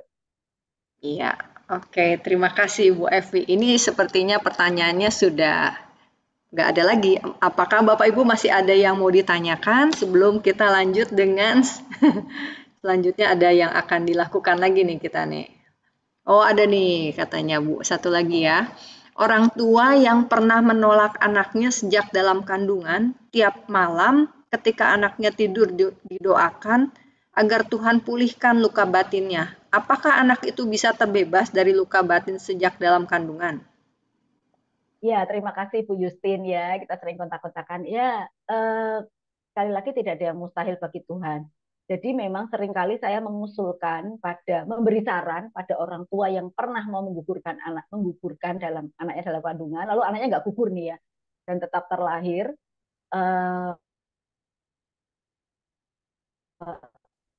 Kalau dia masih kecil, waktu dia tidur itu sebaiknya orang tuanya berdoa minta maaf gitu. Apakah itu efektif 100%? Ya, kita tidak bisa mengatakan karena apa? Karena kan luka itu juga tergantung kehidupan sehari-harinya loh. Jadi tiap malam didoakan, tapi kehidupan sehari-hari anak itu orang tuanya emosional. Nah, gimana ya? Jadi eh, apakah yang di dalam kandungan pengguguran itu bisa bisa hilang lukanya? Karena memang gini ya Bapak Ibu, anak-anak yang di dalam kandungan mau digugurkan itu memang membawa luka, pasti, pasti. Tapi dia entah outputnya itu menjadi anak pemberontak setelah besar atau bahkan dari kecil gitu ya, atau menjadi anak yang sangat takut atau orang yang tidak bisa menerima penolakan, macam-macam sih, macam-macam dampaknya gitu. Tapi tidak sehat, semuanya tidak sehat. Nah, eh, yang bisa kita lakukan apa? Beberapa pasangan suami istri datang pada saya dan mereka bilang, aduh saya pernah mau gugurin kandungan, terus gimana nih? Ya kalau anak itu cukup besar dan bisa menerima penjelasan ya memang rekonsiliasi. Tapi kalau masih kecil ya eh, doakan, minta maaf ketika dia bubuk ya, ketika dia mulai tidur, dia tidur, kita berdoa, kita minta maaf. Nah, tapi itu apakah membuat anak ini menjadi terbebas dari luka batin seumur hidup? Saya nggak bisa jamin loh. Karena apa? Karena kehidupan sehari-harinya ntar gimana juga dengan Anda. Ya kan? Kalau Anda memperlakukan dengan cinta, ya semoga dampak buruknya bisa dieliminir, bisa diminimalkan gitu. Tapi kalau Anda juga orang tuanya masih terluka, kehidupan sehari-harinya pun mungkin ya akan membawa luka juga buat dia besar gitu kan ya. Situasional banget, kasuistik sekali menurut saya ini. Tapi apakah Tuhan bisa pulihkan? Ya tentu saja bisa. Kuasa Tuhan bisa. Gitu ya, Bu Justin ya. Ya, terima kasih Bu. Apakah sudah menjawab Ibu Ibu Justin ya tadi ya? Semoga menjawab ya. Dan yang terakhir ini Pak Sintarto nanya lagi kapan ada retret luka batin yang akan diadakan Ibu Evi dan di mana Bu? Baik, yang akan diadakan ini September itu di Jogja ya, di Wonosari, di Wonosari. Lalu nanti September iya, September 6 sampai 9 itu di Wonosari Jogja, kemudian 22 sampai 24 September di Lombok, di Mataram. Di Lombok Nusa Tenggara Timur ya. Eh, Lalu setelah itu kemarin Jogja lagi sih. Jogja itu setahun 3-4 kali karena kami punya tim ya. Jadi setahun bisa 3 kali adakan. November nanti di Jogja ada lagi. Itu sementara sih yang sudah masuk di agenda saya itu. Jadi di Wonosari September ini yang terdekat. Lalu Lombok September ini juga di Aula Yayasan Insan Mandiri. 22 sampai dengan 24 September. November di Jogja lagi. Lalu awal tahun depan ada rencana di Keuskupan Purwokerto ya, Sidoarjo atau mana kemarin ya. Baik. Oke, makasih Bu. Ini apakah Ibu boleh mengizinkan kalau saya tulis di chat nomor telepon Ibu? Karena mungkin kan dari teman-teman yang hadir ini ada beberapa sih yang tanya gitu. Boleh Bu? Boleh, boleh cuma Boleh mungkin ya? kalau saya slow response, tolong dimaafkan karena saya emak-emak beranak dua gitu ya. Jadi kalau udah beres semua baru saya mungkin bisa jawab balas-balas gitu ya. Jadi boleh, boleh, boleh. Oke, baik Bapak Ibu, saya udah kirim ya di chat ya. Ada nama Ibu Evi Kristina dengan nomor teleponnya 081 227 64 240. Betul ya Bu ya? Oke, ya silakan dicatat ya Bapak Ibu. Itu tadi Pak Baik, Pintarto tanya cara daftarnya, cara ya, daftarnya ya betul. ya. Bapak domisilinya di mana ya Pak, Pak Pintarto? Ini kalau nggak salah di Bandung sih Bu. Oh, Bandung ya. Iya. Ya, kalau daftarnya nanti misalnya membutuhkan flyer, karena kan jauh ya. Jogja satu, satunya Lombok ya. Kalau misalnya sangat perlu, oh saya punya saudara di Lombok, biar ikut nanti bisa minta ke saya flyernya. Oke, begitu. Baik Bu, ada satu pertanyaan lagi nih Bu. Mau tanya kalau acara penyembuhan dengan Ibu Evi dengan yang di Cikanyere itu apakah sama? Karena saya Sebetulnya belum ya, ya, ya, ya. Eh, tujuannya sama, tujuannya ya, tujuannya sama. Cuman mungkin perjalanan prosesnya itu yang sedikit berbeda gitu ya. Kalau tujuannya sama, semua kepengen yang peserta itu pulih dari luka batin. Semua punya keinginan yang sama, keinginan itu ya. Tapi prosesnya yang mungkin agak beda ya dari yang Keuskupan Agung Semarang ini ada 4 luka yang akan disebutkan semua 4 luka tadi, tapi yang dibahas paling dalam adalah luka batin. Yang lain hanya dikasih contoh, ya. Jadi misalnya itu kalau luka pikir itu gimana contohnya, dan terjadinya karena apa, terus dampaknya orangnya jadi kayak apa, gitu. Terus yang luka fisik itu seperti itu akan dijelaskan, akan dijelaskan. Kemudian setelah itu eh, Bapak Ibu peserta akan diajak untuk terbimbing ya, terbimbing karena ada pendamping kelompok gitu untuk mendiagnosa diri sendiri. Jadi luka Anda itu Anda yang diagnosa sendiri dengan dibimbing. Dikasih penjelasan dulu, kemudian dibimbing untuk mendiagnosa. Supaya apa tujuannya? Supaya suatu hari setelah Anda selesai ikut tertera itu, suatu hari nanti Anda terluka, Anda bisa self-diagnose, diagnosa diri sendiri. Ini aku nih kira-kira lukanya apa ya? Apa ya? Gitu. Jadi supaya nggak jadi pasien terus gitu ya. Supaya tambah pinter. Nah, terus nanti juga ada uh, doa mujizat dan sebagainya, ada pembasuhan kaki, lalu juga hari terakhirnya itu ada tips-tips bagaimana supaya tidak mudah terluka lagi ke depannya. Saya kira begitu. Kalau yang punya Keuskupan Agung Semarang ya. Yang punya Tikanya itu juga bagus sekali. Semua tujuannya sama sih. Cuma step-stepnya aja yang agak beda. Tapi goalnya, tujuannya, endingnya gitu. Oke, terima kasih banyak Bu. Bapak Ibu, ya terima kasih. Kita merasa diberkati kan sama Ibu Evi ya. Boleh kita kasih tepuk tangannya, reactionnya sekali lagi. Terima kasih banyak Bu Evi, luar biasa. Semoga pelayanan Ibu terus semakin diberkati Tuhan. Amin. Bu, kalau nggak salah, seharusnya tuh kan kita kali ini tuh praktek. Cuman karena kondisinya kita ini online, jadi kemarin juga mungkin sudah sempat dibicarakan dengan Ibu Novi ya, kemungkinannya agak sulit kalau kita mau mengadakan praktek ya Bu ya. Lalu kalau saya nggak salah, di akhir ini Ibu mau mendoakan kita atau bagaimana Bu jadinya? Iya, kemarin saya berdiskusi dengan Ibu Novi. Jadi di akhir sesi berdoa secara umum aja, doakan secara umum. Karena kalau praktek saya bilang, saya tahu, saya 2 bulan lalu saya udah bilang sama Bu Novi loh. Ini kalau banyak yang datang, kalau offline, saya datang ke Bandung deh, gitu. Tapi karena online ya udah ya. Kalau online kita berdoa secara umum saja ya. Kita berdoa secara umum. Saya percaya Bapak Ibu semua yang ada di sini juga pasti akan dipakai Tuhan juga untuk memulihkan banyak orang. Gitu. Amin. Jadi kita berdoanya malam ini bukan untuk luka batin kita masing-masing karena kan saya nggak tahu ya apa yang Anda alami, tapi minta rahmat Tuhan supaya kita boleh menjadi berkat buat banyak orang, pemulihan banyak orang. Gitu. Oke, baik Bu. Kalau begitu saya persilahkan Ibu untuk mendoakan kami. Terima kasih banyak sebelumnya Bu ya. Baik, Bapak Ibu yang saya kasihi, kita mau doa sama-sama, kita mau menyediakan hati di hadapan Tuhan, kita mau memberikan diri kita di hadapan Tuhan. Saya percaya semua yang ikut ini sekalipun ada sesungguhnya membutuhkan peneguhan akan itu juga mungkin Anda pasti punya luka, pasti semua. Tapi saya percaya siapapun yang hadir malam hari ini punya hati yang juga mau jadi berkat buat orang lain. Maka mari kita satu dalam doa malam ini dan memohon rahmat Tuhan ya. Baik, dalam nama Bapa dan Putra dan Roh Kudus. Amin. Bapa yang baik, kami mengucap syukur untuk malam hari ini. Terima kasih Tuhan, karena Engkau begitu baik dalam hidup kami. Karena Engkau begitu setia dalam setiap musim kehidupan kami. Bapa, saat ini Engkau melihat seluruh kami yang ada di dalam ruang Zoom ini. Kami yang rindu untuk memahami lebih bagaimana cara mendoakan saudara-saudara kami yang terluka.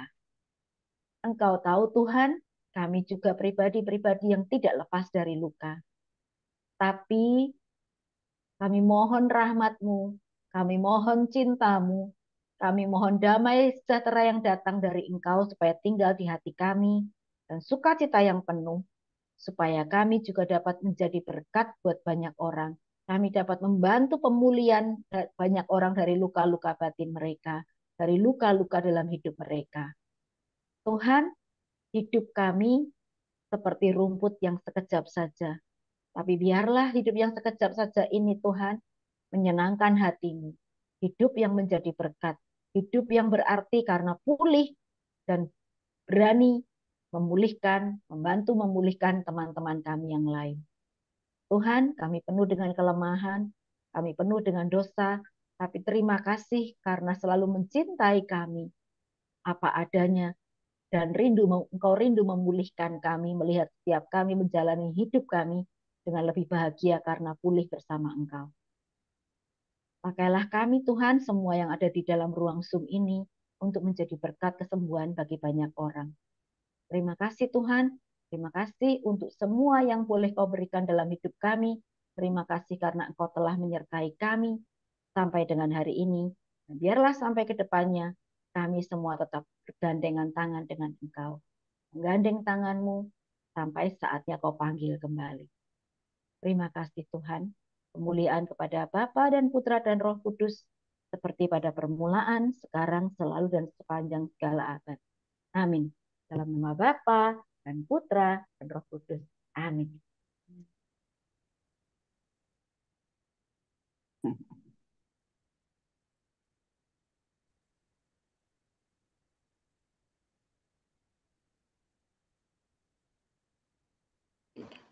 Ya, Bapak Ibu, kita sudah selesai dengan pembekalan doa pada malam hari ini. Terima kasih banyak sekali lagi Bu Evi. Ya.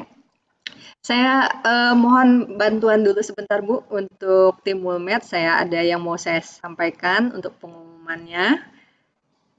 Jadi Bapak Ibu, saya percaya kita semua sudah mendapatkan begitu banyak insight-insight bagaimana kita mau belajar terus menjadi seorang pendoa, belajar untuk menjadi saluran berkat Tuhan bagi orang-orang yang Tuhan akan kirim buat kita ya. Nah, untuk itu Bapak Ibu, mungkin bagi Bapak Ibu yang juga merasa diberkati dengan acara-acara yang boleh kami jalankan, kami laksanakan setiap hari Rabu, minggu pertama dan ketiga, bolehlah kiranya Bapak Ibu juga memberikan sedikit dari apa yang Bapak Ibu miliki kepada BPK Keuskupan Bandung dalam bentuk persembahan kasih yang bisa ditransfer melalui Bank BCA, nomornya 777-475-8080 atas nama Timotius Theopelus atau Inggriani Wijaya.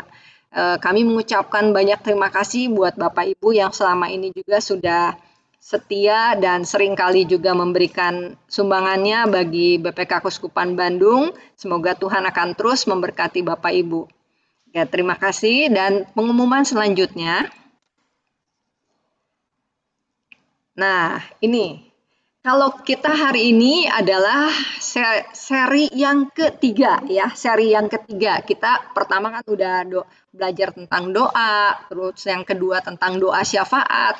Nah, ini adalah tentang bagaimana kita mendoakan orang dengan luka batin.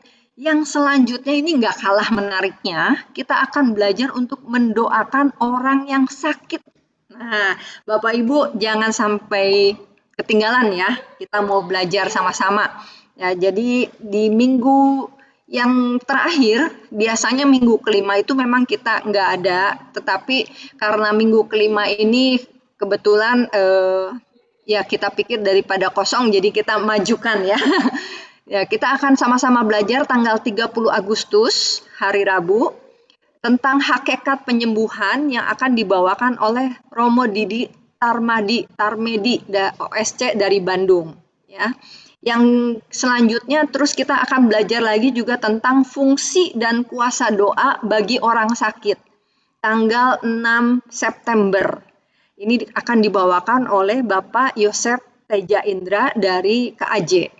Dan yang ketiga, ini seri keempat itu hanya 3 sesi, juga tentang yang terakhir itu teknik mendoakan orang sakit.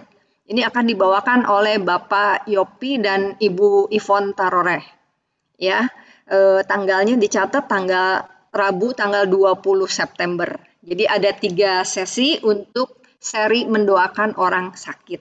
Ya, waktu dan tempatnya sama seperti biasa. Kami akan coba terus untuk membroadcast, reminder teman-teman semua untuk datang mengikuti acara pembekalan doa ini. Mungkin itu aja pengumumannya. Maka sekarang kita sebelum berpisah satu dengan yang lain, izinkan saya untuk menutup pembekalan doa ini dengan doa.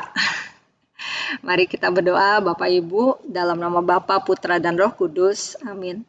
Bapa, kami sungguh bersyukur kalau Engkau telah mengumpulkan kami pada malam hari ini untuk banyak belajar Tuhan bagaimana untuk menjadi seorang pendoa yang bisa mendoakan orang-orang yang sakit dengan luka batin mereka Tuhan.